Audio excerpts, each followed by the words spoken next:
মাথায় কালো হিজাব, হাতে পায়ে মোজা, গায়ে বোরকা, এমন বেশভূষা নিয়ে ঢুকতে চাইছিলেন রোহিঙ্গা আশ্রয় শিবিরে। তবে পুলিশের তল্লাশির পর জানা যায় তিনি পুরুষ।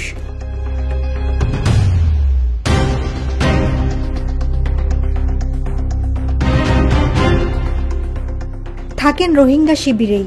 নজরদারি এড়িয়ে শিবির থেকে বেরিয়ে আবার ঢুকতে গিয়ে ধরা পড়েন।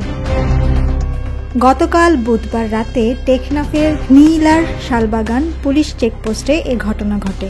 নারীর ছদ্মবেশ ধরে রোহিঙ্গা আশ্রয় শিবিরে ঢুকতে চেয়েছিলেন তিনি।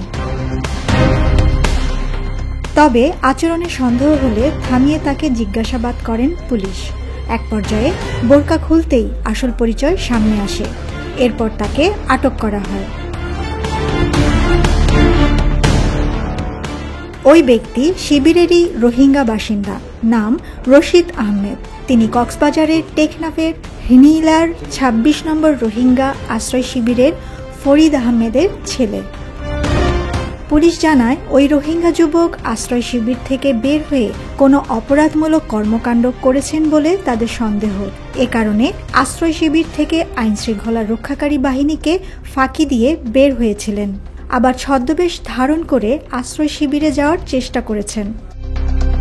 টেকনাফ মডেল থানার ভারপ্রাপ্ত কর্মকর্তা মোহাম্মদ গিয়াসউদ্দিন সংবাদ মাধ্যমকে বলেন, বোরকা পরা ওই যুবক পায়ে হেঁটেই তল্লাশি চৌকি পার হচ্ছিল।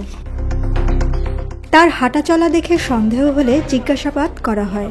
তবে কথার ঠিকঠাক মতো উত্তর দিতে পারেননি। পরে তাকে আটক করা হয়। কী কারণে বোরকা পরে বের হয়েছিলেন এসব বিষয়ে জানতে জিজ্ঞাসাবাদ করা হচ্ছে। তার বিরুদ্ধে আইনি ব্যবস্থা নেওয়া হয়েছে। টুম্পা খান, ভিউজ বাংলাদেশ।